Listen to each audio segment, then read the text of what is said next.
저희 어머니는 권사님이셨습니다. 지금은 천국에 계시지만 어머니의 기도하는 모습은 언제나 저의 머리와 가슴 속에 마치 동영상처럼 그대로 남아 있습니다. 여담이지만 여러분들께서도 기도하시는 모습을 꼭 사랑하는 가족에게 남겨주십시오. 방법은 어렵지 않습니다. 그냥 가족 앞에서 소리내어 기도하면 됩니다. 그 모습은 세월이 아무리 흘러도 결코 없어지지 않습니다. 유산, 돈 몇 푼 남겨주는 거, 그거하고는 정말 비교할 수 없이 귀한 신앙의 유산입니다. 근데 저희 어머니는 대표 기도나 이 대중 기도를 이렇게 많이 하셨었는데, 하실 때 시작할 때 레퍼토리가 있으셨습니다. 그게 뭐냐 하면은, 바로 그 중에 몇 개가 있는데, 그 중에 하나가 바로 이사야서 42장, 오늘 본문 3절이죠. 상한 갈대를 꺾지 아니하시고, 꺼져가는 심지를 끄지 아니하시는 아버지 하나님께 존귀와 영광을 드립니다. 이렇게 마치 습관적으로 이렇게 기도하셨습니다. 지금은 이 꺼져가는 등불이라고 오늘 성경에 되어 있지만 옛날 성경에서는 꺼져가는 심지로 되어 있었거든요. 근데 어머니의 삶이 많은 고난과 어려움 그리고 가난으로 점철된 그런 삶을 사셨던 그 연약한 어머니로서는 상한 갈대와 꺼져가는 등불이 자신과 동일시 되었고 그 상한 갈대를 꺾지 아니하시고 꺼져가는 등불을 끄지 아니하시는 그 하나님의 은혜를 평생 사모하고 그렇게 사셨습니다. 예수를 믿는 사람이 흔히 하는 나약한 생각이 있습니다. 이게 뭐냐 하면 그것은 이 교회에 나와서 믿음을 고백하지만 그 고백이 현실 속에서 공허하게 들리는 경우가 많다는 것입니다. 우리가 신앙 고백을 하면서 전능하사 천지를 만드신 하나님의 아버지를 내가 믿습니다.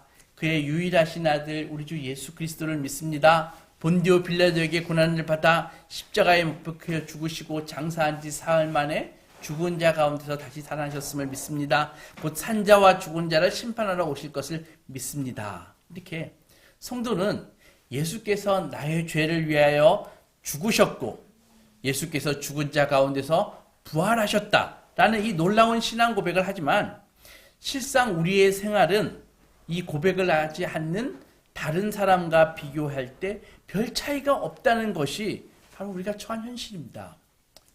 차이가 있다면 세상 사람들은 일요일에 부족한 잠을 자고 친구 만나러 가고 취미생활 하러 가지만 우리는 주일에 교회에 나와서 예배를 드리는 정도일 뿐 우리의 실제 생활을 들여다 보면은 세상을 압도하는 그런 능력의 삶이 아니라 오히려 부끄러울 때가 많다는 것입니다.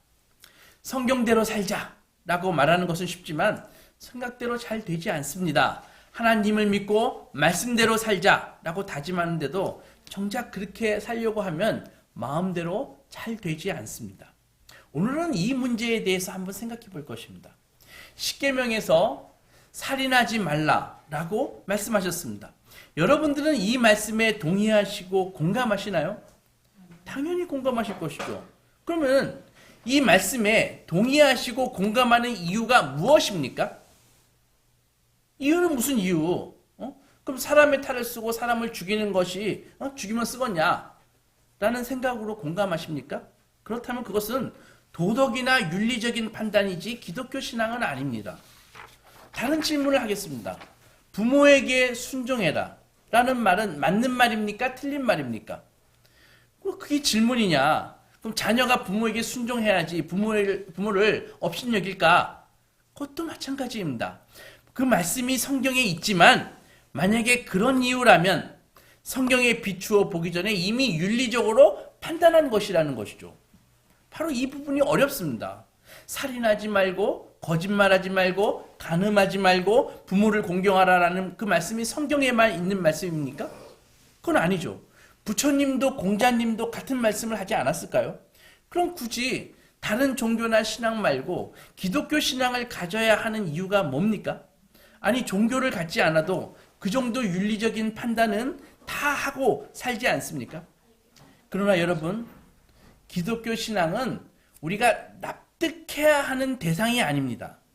사람들이 기독교 신앙을 접할 때 가장 받아들이기 어려운 것은 바로 믿으라 라는 요구입니다. 그러나 많은 부분에서 왜 믿어야 되는가 라는 것에 대해서는 설명이 없습니다. 교육을 잘 받은 우리는 기본적으로 신앙에 대해서도 납득할 만한 근거를 찾으려는 그런 성향이 있습니다. 하지만 이런 태도 때문에 우리는 신앙의 깊은 영역으로 들어가면 벽에 부딪히게 되어 있습니다. 우리가 납득할 수 있기 때문에 공감하고 공감할 수 있기 때문에 믿는다면은 그것은 믿음이 아니라 수학과 과학과 같은 학문이죠. 공부할 때는 이런 자세가 바르지만 신앙에 있어서는 이런 자세를 갖게 되면은 신앙을 더 이상 성장시키지 못합니다. 머리로 납득할 수 없는 부분까지 이르게 되면은 더 이상 앞으로 한 발자국도 못 나가기 때문입니다. 여러분, 오병이어가 납득이 되십니까? 무리를 걸으셨던 예수 그리스도가 납득이 되시나요? 부활이 납득이 됩니까? 기독교 신앙은 알고 믿는 것이 아니라 믿어가면서 알게 되는 것입니다. 안셀름이라는 그런 신학자가 이런 말을 했습니다. 크레도 우투 인텔리감, 나는 믿는다. 피데스 쿼렌스 인텔렉툼, 그러므로 나는 이해할 수 있다. 믿어서 이해하는 것이지 이해하고 믿는 것이 아니라는 것입니다. 오늘 본문 3절 보면 상한 갈대를 꺾지 아니하시고 꺼져가는 등불을 끄지 아니하고 진실로 정의를 시행할 것이며 라고 되어 있습니다. 성경이 우리에게 살인하지 말라, 원수를 사랑하라고 할 때 우리는 그렇지, 예수 믿는 사람들인데 내가 뭔가 좀 달라야지. 우리 주님이 왼뺨을 맞거든 오른뺨을 돌려대라고 그렇게 말씀하셨거든. 그러니까 우리는 예수의 제자로서 살인하지 않는 정도가 아니라 원수를 사랑하는 경지까지 올라가야지 라고 생각을 합니다. 그런데 살인하지 말라라는 명령에 대해서 그럼 살인하지 말아야지 인두껍을 쓰고 살인하면 쓰겠냐 라는 의미로 공감한다면, 만약에 원수를 사랑하라는 말씀에 대해서는 어떻게 공감하실 것입니까? 사람이면 당연히 원수를 사랑해야 되나요? 아니죠. 이 지점에 이르면은 이 세상의 윤리라는 것은 할 말이 없게 됩니다. 답변을 줄 수가 없습니다. 그러나 오늘 성경에서 이사야 42장 3절에 보면은 우리는 이런 생각이 잘못되었음을 일러주고 있습니다. 성경은 살인하지 말라라고 이 요구받는 우리가 어떤 처지인 줄 아느냐라고 묻고 있는 것입니다. 그 답은 너희는 바로 상한 갈대다라고 말하고 있습니다. 갈대는 황무지에서 자라는 것입니다. 황무지는 농사를 지을 수 없는 버려진 땅이죠. 저주받은 땅이죠. 농사를 짓지 않는 사람은 갈대가 아주 매력적으로 보이고 아름다운 자연으로 여길 수 있지만 농부에게는 아마 갈대는 보기 싫은 풀 중에 하나일 것입니다. 갈대가 싫은 것이 아니라 갈대가 자라는 그 황무지가 그렇다는 것입니다. 농부들에게는 갈대는 생각만 해도 눈살이 찌푸러지는 풀입니다. 게다가 갈대도 그냥 갈대도 아니고 상한 갈대라고 했잖아요. 그러니까는 이 상한 갈대는 베다가 이 땔감으로도 쓸 수가 없다고요. 즉 상한 갈대는 하나님을 떠나 부패한 자리에 있는 죄인의 모습을 이야기하는 것입니다. 그런데 성경은 인간을 상한 갈대, 너희는 상한 갈대다라고 이야기하고 있습니다. 그러므로 상한 갈대는 뭐예요? 제거하는 것이 정의이죠. 그것이 세상의 논리이죠. 그런데 하나님께서는 그 상한 갈대를 제거하지 않으시고 꺾지 않으신다라고 그렇게 하십니다. 갈대를 완전히 부러뜨려서 뽑아버리지 아니하신다는 것입니다. 또한 우리 보고 꺼져가는 등불이래요. 호롱불을 잘 아시죠? 등불은 기름이 없으면 꺼져가지만 바로 꺼지지는 않습니다. 왜? 심지가 있잖아요. 그래서 심지가 다 탄 다음에 꺼지잖아요. 심지가 탈 때 불빛은 거의 보이지 않고 그냥 연기만 납니다. 끄르만 납니다. 심지가 타기 시작하면 그 본연의 임무인 램프가 빛을 내기는커녕 오히려 냄새가 나고 눈을 아프게 하고 매연으로 오히려 피해만 줄 뿐입니다. 그러므로 심지는 빨리 꺼버려야 됩니다. 그것이 세상의 논리이고 우리의 이성이고 정의입니다. 그런데도 하나님은 그런 심지를 끄지 아니하신다고 합니다. 놔두기만 해도 꺼지는데 그런 등불을 끄지 아니하신다는 말은 꺼져가는 것을 그냥 방치하지 아니하신다는 것입니다. 살인하지 말라, 원수를 사랑하라, 너에게 꾸고자 하는 이에게 주어라, 친구가 오리를 같이 가달라 그러면 심리를 같이 가줘라, 누가 너희에게 겉옷을 달라고 하면 속옷까지 벗어 주어라. 이런 말씀을 하시는 그 대상 누구에게 하셨냐고 하면은 그것은 우리에게 하신 말씀인데 그 우리가 누구냐 하면은 바로 상한 갈대이고 꺼져가는 등불이라는 것입니다. 우리에게 언제는 온 세상을 비치는 세상의 빛이라고 하시고 너희는 부패를 방지하고 요리의 맛을 내는 소금이다 라고 하시면서 동시에 너희는 그런데 상한 갈대이고 꺼져가는 등불이라고 지적하십니다. 이게 연결이 됩니까? 세상의 빛과 꺼져가는 등불이 이게 연결이 되나요? 왜 하나님께서는 온전한 아주 거대한 거목이 아니라 그리고 기름이 가득 차 있는 램프가 아니라 상한 갈대에게 기름이 다 떨어져서 이제는 심지를 태우고 있는 꺼져가는 등불에게 너희는 세상의 빛이요 소금이라고 말씀하실까요? 하나님의 이런 요구는 우리가 실천하기에 불가능한 그런 일들입니다. 우리는 이 점을 알아야 됩니다. 하나님은 우리에게 살인하지 말라, 원수를 사랑하라라고 하신 명령은 우리가 그것을 쉽게 실천할 수 있기 때문에 하시는 요구가 아닙니다. 혹시라도 그렇게 생각한다면 대단히 오해한 것입니다. 살인하지 말라, 원수를 사랑하라라는 명령을 도덕적으로 마땅히 그렇게 해야 되기 때문에 실천할 수 있다고 생각한다면 아직도 신앙이 무엇인지 모르는 것입니다. 신앙은 내가 철저히 나의 무력감을 느끼고 나 많은 갈등을 겪고 있는 사람에게 생겨나는 것입니다. 주일 아침이 되면 저 교회 근처 기안초등학교에 이렇게 배가 좀 나온 아저씨들이 막 모입니다. 조기 축구의 회원입니다. 트럭을 갖고 와가지고 뒤에다가 큰 쇠를 길다란 쇠를 묶어가지고 막 다니면서 운동장 막 평탄 작업을 하면서 그 유니폼을 딱 맞추어 입고 음료수와 간식도 막 사가서 먹고 얼마나 열심인지 모릅니다. 그런데 이런 상상을 한번 해보십시오. 동네 아저씨들이 모인 그 조기 축구회 하고 손흥민, 이강인, 김민재 선수가 있는 국가대표 축구팀하고 한번 경기를 한다고 해봅시다. 1,100만 원 내기. 그래서 조기 축구회 회원들이 야 스타들하고 하니까 그래도 100만 원이 좀 아깝지만 100만 원씩 다 내고 시합을 하기로 했습니다. 그런데 하나님이 조기 축구의 팀장에게 딱 나타나셔가지고 걱정하지 마라. 너희가 5점 차이로 이긴다. 이렇게 약속하셨다고 한번 생각해 봅시다. 그 약속 하나만 딱 믿고 100만 원씩 아깝지만 내가지고 딱 경기를 하는데 딱 전반전을 뛰었습니다. 죽을 듯이 뛰었어요. 스코어가 30대 0. 누가 이겼을까요? 물론 국가대표가 이겼겠죠. 정말 죽을 힘을 내서 뛰었는데 낙심이 됩니다. 이거 하나님이 분명히 우리 조기 축구팀이 5점 차이로 이긴다고 하셨는데 후반전에는 이길 수 있을 거야 하면서 경기를 했습니다. 설상가상으로 후반전에는 체력이 완전히 더 떨어져서 이제는 발이 땅에 붙어서 떨어지지 않습니다. 뛰기는커녕 걸을 수도 없습니다. 후반전이 5분밖에 안 남았는데 스코어가 70대 0. 거의 1분에 한 개씩 골을 먹었습니다. 이쯤 되면 이런 생각이 듭니다. 5점 차로 이긴다고? 그거 믿은 게 내가 바보지. 근데 그 순간에도 극소수지만 하나님이 그래도 이기게 해주신다고 하셨으니까 한번 기대를 걸어보자 라는 사람도 있을 것입니다. 하지만 신자 대부분은 아마도 그것은 하나님의 음성이 아니었을 거야. 잘못 들었나? 막 별 생각이 다 들었을 것입니다. 여러분, 오늘날의 신앙의 위기가 뭔지 아십니까?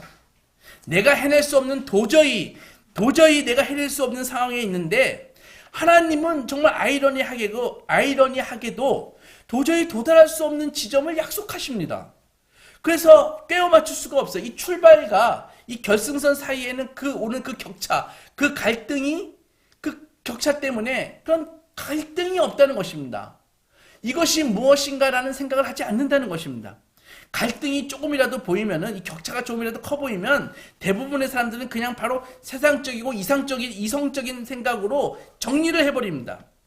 그러나 바로 이 갈등이 우리 마음에 있어야 한다는 것이죠. 하나님이 나에게 약속하시고 선언하신 그 목적지와 그것을 도저히 지금 바라볼 수도 없는 지금 나의 상황, 그 간격이 너무 커서 도저히 연결될 수 없다는 그 황당함으로 고민하는 갈등이 있어야 합니다. 그런데 오늘날 신앙의 비극은 이런 갈등이 없다는 것입니다. 그런 갈등이 없는 사람에게 신앙은 설 자리가 없습니다. 하나님께서 역사하실 공간이 없어요. 왜? 인간의 이성으로 다 하면 되는데 하나님이 뭐 필요합니까? 대부분 신자들이 타협하고 사는 것입니다. 승리는 무슨 승리? 그래도 손흥민하고 축구해본 것이 영광 아니야? 야, 내가 태클 걸었더니 이강인이 슬쩍 긴장하던데? 하면서 자유하고 회피합니다. 하나님이 나에게 약속으로 주신 그 목적지와 나의 현재 상태를 연결할 수가 없어서 갈등하고 고민하느니 의심하느니 그냥 내가 할 수 있는 것과 하나님이 요구하시는 것 사이에서 적당히 타협하는 것이죠. 예를 들어 이렇게 주일날 예배드려 주기, 11조 바쳐 주기, 이것은 나의 의무이고 하나님은 복 내려 주시기, 그 다음에는 서로 피차 건들지 않기, 노터치 않기, 그렇게 정리합니다. 그렇게 해서 이렇게 기도합니다. 하나님, 제가 예배는 드리겠습니다. 11조 바치죠. 그 대신 저에게 그 이상의 것은 요구하지 마십시오. 저를 주의 종으로 삼는다든지 아니 무슨 성령 충만하게 돼가지고 복음을 전하는 영광과 존귀로 그런 어려운 말을 하신다든지 저를 골치 아프게 하지 마십시오. 돈은 제가 알아서 제 방식대로 벌면서 먹고 살겠습니다. 그냥 죽으면 천국이나 보내주세요. 그렇게 딱 정리한다는 것이죠. 쿨하게. 하지만 그런 태도는 갈등을 회피하는 비겁한 태도입니다. 그런 태도에 믿음에 대한 갈등은 없습니다. 하나님이 기도와 말씀 속에서 약속을 주시면 이것이 정말일까 하는 의문이 없습니다. 나에게 놀라운 약속을 주셨는데 이 약속을 정말 내가 믿을까 말까 이런 갈등이 없다는 것이죠. 하나님이 나에게 주신 약속이 정말 가능한 것인가 회의도 의심도 품지 않습니다. 마리아에게 가브리엘이 나타났잖아요. 수태고지 했잖아요. 아들을 낳으리니 이름을 예수라 하라. 이는 그가 자기 백성을 저희들의 죄에서 구원할 자이심이라. 마리아가 어떻게 반응했습니까? 아멘, 오케이 했습니까? 아니죠. 내가 남자를 알지 못하는데 어떻게 아기를 가질 수 있습니까? 그렇게 의문했잖아요. 반문했잖아요. 내가 꺼져가는 등불이라면서 상한 갈대라면서요. 그런데 나에게 이런 어마어마한 약속을 주시면 내가 어떻게 이것을 연결을 합니까? 라는 그런 갈등과 의심이 있어야죠. 그런데 대충 의문도 버리고 갈등도 버리는 그 이상한 지점에서 대강 눈 감고 외면하고 살기로 결심해 버립니다. 그러나 하나님은 그렇게 산다고 가만히 놔두시지 않습니다. 저는 가끔 바보 같고 만화 같은 상상을 합니다. 오타니가 야구 천재인데 제가 오타니보다 야구를 더 잘하는 상상을 해가지고 나저스 스타디움에서 홈런을 치는 모습을 상상을 합니다. 돈도 많이 벌고 호날두나 메시보다 축구를 더 잘해서 유럽 챔피언스 리그에서 축구 선수가 되어서 골 넣는 걸 상상해 봅니다. 그러나 그들은 천재성을 갖고 태어나서 어마어마한 노력을 한 사람들입니다. 저는 재능도 없고 노력도 하지 않은 상태에서 그렇게 된다면 그거 반칙이죠. 모든 경기에 중요한 약속이 있습니다. 그게 뭐냐 하면은 바로 동일한 출발선에서 출발해야 된다는 것입니다. 출발 지점이 다른데 골인으로 인정해 주는 경우는 없습니다. 그런데 신자들은 자기의 출발점이 무엇인지 모르는 경우가 너무 많다는 것이죠. 그래서 신앙생활 할 때 방향을 쉽게 잃어버립니다. 살인하지 말라라는 성경 말씀을 살인? 그거 당연하지. 그런 것 하면 나쁜 짓이지. 이렇게 생각한다면 그것은 단지 도덕성 때문에 명령을 지키는 것입니다. 그것은 신앙의 출발점이 아니라는 것이죠. 만약 하나님이 도덕적인 이유로 살인하지 말라고 했으면은 저는 아마 안 지켰을 것입니다. 왜냐하면 세상에 죽어마땅한 인간들이 많기 때문입니다. 여러분 원수하면 떠오르는 사람들이 있죠. 그런 인간들은 오히려 죽이는 것이 도덕입니다. 수많은 사람들을 전쟁터로 내몰고 자기는 편안하게 앉아가지고 악한 독재를 부리는 그 인간, 그렇게 사람을 많이 죽이고도 전혀 가책이 없는 살인마들, 세상에는 그렇게 죽어마땅한 인간들이 많은데 제가 그들을 없애버리지 않는 이유는 제가 거룩해서가 아니라 하나님이 하지 말라라고 하셨기 때문입니다. 도덕성 때문에 찾고 있는 게 아닙니다. 하나님이 나의 주인이시고 대장이시기 때문에 대장 앞에서 꼼짝 못하는 것입니다. 납득이 되고 이해가 되어서 따르는 것이 아니라 하나님 앞에 꼼짝을 못해서 하나님 앞에 항복했기 때문에 따르는 것입니다. 하나님께서 하지 말라라고 하셨는데 어떻게 하겠습니까? 제가 하나님이라면요, 우크라이나를 침공한 그 푸틴, 그 수많은 사람들을 죽음으로 몰고 간 그 푸틴을 가만히 놔두지 않았을 것입니다. 작년 이맘때 하마스가 낙하산을 타고 내려서 테러를 저지를 때 아마 강풍을 불게 해가지고 낙하산 다 지중해 바다에 빠뜨렸을 것입니다. 그래서 전쟁으로 번지지 못하게 했을 것입니다. 2,500만 우리 민족을 노예로 부리고 고통을 주는 그 김정은을 가만히 놔두지 않았을 것입니다. 그런데 하나님은 그렇게 하지 않으셨습니다. 그래서 저는 할 수 없이 참고 있습니다. 저는 이해가 되고 납득이 되기를 기다리지 않습니다. 그냥 그분을 믿을 뿐입니다. 하나님은 언제나 옳다라는 생각으로 그냥 믿는 것입니다. 원수를 사랑하라고 하셨습니다. 사실 저는 원수만 보면 속이 뒤집힙니다. 그런데 하나님이 참으라고 하셨기에 할 수 없이 참는 것입니다. 사랑이 많고 거룩해서 참는 게 아닙니다. 저는 제가 꺼져가는 등불임을 잘 알고 있습니다. 상한 갈대임을 잘 절감합니다. 그래서 저는 저를 보면 좌절할 수밖에 없습니다. 그래도 하나님이 참으라 라고 하셨기 때문에 참는 것입니다. 여러분, 우리가 당장 납득할 수 있으면 좋겠지만 내가 납득한 것이 나의 신앙의 근거가 돼서는 안 되는 것입니다. 신앙은 바로 권위에 복종하는 것입니다. 누구의 권위? 하나님의 권위. 우주의 주인이신 하나님이 나의 인생의 주인이시기 때문에 그분의 말씀에 복종하는 것입니다. 그것이 신앙입니다.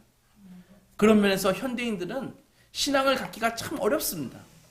왜냐하면 우리가 살고 있는 이 포스트 모던 이 시대가 바로 권위를 인정하지 않는 풍토를 미덕으로 생각한다고요. 이 시대의 사람들은 스스로 주인이 돼가지고 스스로 권위를 가지려고 합니다. 그러나 이 우주의 주인은 하나님이십니다. 당연히 우리 인생의 주인도 하나님이십니다. 이것을 인정하지 않는 그 가짜 주인들은 주인은 공짜로 되는 것이 아닙니다. 주인이 될 거면은 주인됨의 무게를 견딜 수 있어야 됩니다. 그래서 온갖 부작용이 일어나고 있잖아요. 저는 하나님께서 어떻게 저의 주인이 되셨는지 잘 모릅니다. 어느 날 보니까 하나님이 저의 주인이 되어 있었습니다. 제가 주인으로 삼은 것이 아니라 어느 날 하나님께서 제 머리를 밟고 계셨습니다. 결과만 알 뿐 원인이나 과정을 딱 집어서 말할 수 없습니다. 그래서 우리는 겸손할 수밖에 없습니다. 하나님이 우리를 그의 오른손으로 꽉 잡고 계시니까, 여러분들을 오른손으로 꽉 잡고 계시니까 어디 다른 데 갈 데 없고 그분의 손에서 우리를 빼앗을 것은 아무것도 없습니다. 심지어 죽음마저도. 이것이 성도가 알아야 하는 신앙의 출발 지점입니다. 원수를 사랑하라는 그 명령은 제가 도달할 수 없는 지점입니다. 원수는커녕 불쾌하게 만드는 인간들도 용서가 잘 안 되지 않습니까? 그럴 때 하나님은 늘 웃으시면서 저에게 그래도 원수를 사랑해라 이렇게 말씀하십니다. 하나님은 너무 잘 아세요. 원수만 보면 속이 끓어오르고 이를 가는 저를 아십니다. 그런데 그럴 때마다 주님은 웃으시면서 그래도 원수를 사랑하라 이렇게 말씀하십니다. 그러면 우리는 어떻게 해야 될까요? 바로 이렇게 생각해야 됩니다. 언젠가는 원수를 사랑하게 되겠지. 나는 못하지만 주님께서 하라고 하시는데 하라고 하신 분이 어떻게든 하게 해주시겠지. 약속을 주신 분이 내가 그 약속하고 지금 나의 이 현실은 너무 큰 간격이 있는데 약속을 주신 분이 어떻게든 이루어 주시겠지. 상한 갈대를 꺾지 아니하시고 꺼져가는 등불을 끄지 아니하시는 분이 어떻게 해결하시는지 한번 지켜보자. 이렇게 해야 되는 것입니다. 이것이 바로 성도가 가져야 할 태도이고 배짱이고 믿음입니다. 여러분, 신자 대부분이 좌절할 수밖에 없는 지금 나의 이 현재 이 상황에서 나에게 명령하시는 그 명령 사이의 간격을 인내하지 못합니다. 그러나 우리는 그 갈등의 자리, 의심의 자리, 그 자리를 떠나서는 안 됩니다. 바로 그 자리가 우리가 출발해야 하는 자리이고 우리가 발을 딛고 서 있는 지점입니다. 좌절해서 출발한 사실을 모르는 사람은 어떻게 해요? 스스로 은폐하고 삽니다. 자존심 때문에 자기가 서 있는 좌절의 자리를 철저히 감추고 폄하하고 삽니다. 나 이 지금 비참한 자리, 이 자리가 내 자리일 리가 없어. 나는 이런 데 있어서는 안 될 사람이야. 내가 상한 갈대라고 꺼져가는 등불이라고 왜 이래? 나 아직 죽지 않았어. 많은 성도들이 자신의 출발 지점을 부정하니까 모르니까 그 자리에서 하나님 앞에 빌지도 못합니다. 내 힘으로 목적지까지 갈 수 있을 거라는 그 허황된 생각 속에서 이러지도 저러지도 못하고 그냥 시간을 허비하면서 외면한 채 문제를 외면하고 살아갑니다. 사랑하는 소망교회 성도 여러분, 그러나 성도는 그런 자들이 아닙니다. 우리는 상한 갈대이고 꺼져가는 등불, 그 자리에서 출발해야 됩니다. 우리를 만드신 하나님이 우리를 다 아십니다. 만약에 이것을 인정하지 않으면 우리로부터 출발한 것으로는 절대 목표에 이를 수 없다는 그것을 경험하게 하십니다. 만약 택한 백성이라면 고집부리면 기나긴 시간을 돌아가야 할 것입니다. 하나님께서 내가 너희를 영광과 존귀의 자리로 불렀노라 라고 하신 말씀은 우리가 그 영광과 존귀의 자리로 도달할 자격이나 능력이 있다는 것이 아닙니다. 그 자리는 우리가 쟁취해서 싸워서 얻어야 할 자리가 아닙니다. 그 자리는 내 힘으로 도달하는 자리가 아니라 바로 인도받는 자리입니다. 아멘. 사랑의 하나님은 그 자리로 우리를 인도하시기 위해서 하나님 아들의 생명이라는 어마어마한 대가를 치르셨습니다. 상한 갈대인 우리를 시절을 쫓아 과실을 맺는 시냇가에 심겨온 그 나무가 되게 하기 위해서 예수께서는 허리를 찔리시고 손과 발에 못을 박히시고 채찍에 상함을 당하셨습니다. 주께서는 우리를 대신해 상한 갈대가 되셨습니다. 꺼져가는 우리를 존귀한 세상의 빛으로 부르시기 위해서 우리 주 예수께서 십자가에서 그분의 생명의 빛이 꺼지셨습니다. 주님은 우리를 대신해 꺼지신 등이 되셨습니다.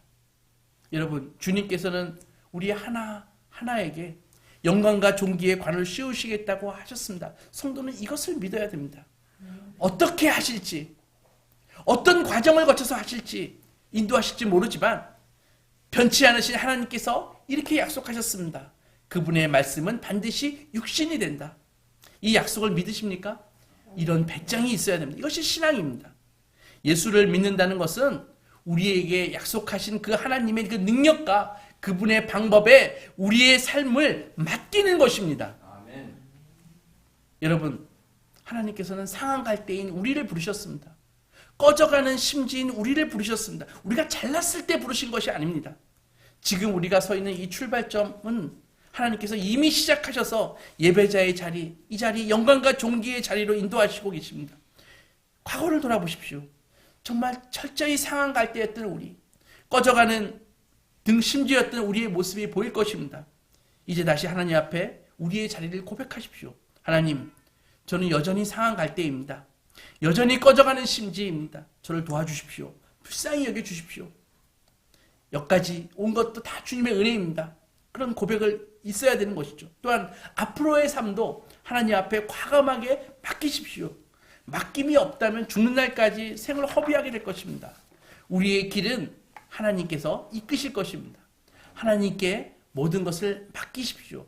맡긴 만큼 걱정하지 않습니다. 아멘. 하나님을 신뢰하십시오. 아멘. 믿는 만큼 두려워하지 않습니다. 아멘. 이 약속을 받지 않는 세상은 보십시오. 다 두려워하지 않습니까? 신자에게는 한없는 위로가 있는 것입니다. 하나님께서 우리를 인도하여 기필코 구원의 자리, 영생의 자리, 기쁨과 평안의 자리로 인도하신다고 약속하셨습니다. 여러분, 여러분의 현재 위치가 어디입니까? 하나님을 하나님으로 믿고 계십니까? 아니면 아직도 알량한 자신의 이성과 자신의 고집을 부리며 하나님과 줄다리기 하고 계십니까? 그러나 하나님, 제가 이 모양 이 꼴인데도 그런 약속을 주십니까? 라는 그 의심과 고뇌와 아우성이 없는 사람은 아직 신앙이 무엇인지 모르는 사람입니다. 그것은 좌절이 아닙니다. 신앙으로 들어갈 때 필연적으로 통과해야 할 관문입니다. 그것은 불신앙이 아닙니다. 이 관문을 통과한 소경 바디메오가 눈을 떴습니다. 굶주린 5,000명이 보리떡 5개로 배부르게 먹었고 12광주리가 남았습니다. 홍해가 갈라졌고 3년 6개월 동안의 가뭄이 끝나고 단비가 내렸습니다. 도저히 넘을 수 없어 보이는 그 여리고가 무너졌고 골리앗이 쓰러졌습니다.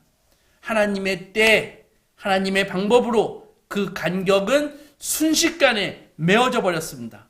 성도는 바로 이 경험을 해야 됩니다. 여러분 앞에 있는 장벽이 무엇입니까? 무엇이 여러분을 하나님이 주신 약속과 현실 사이에 넘을 수 없는 벽처럼 여러분의 앞길을 막고 계신가요? 담대히 하나님께 맡기고 믿음으로 나아가십시오. 그 간격이 주님의 능력으로 메워지는 역사를 보게 되실 것입니다. 아멘. 아무쪼록 우리 소망가족 모두 이 믿음 갖고 나아가셔서 현실과 말씀 사이의 그 간격이 하나님의 방법으로 메워지는 기적을 삶 속에서 풍성히 경험하시기 주님의 이름으로 축원합니다. 아멘. 기도하고 나가겠습니다.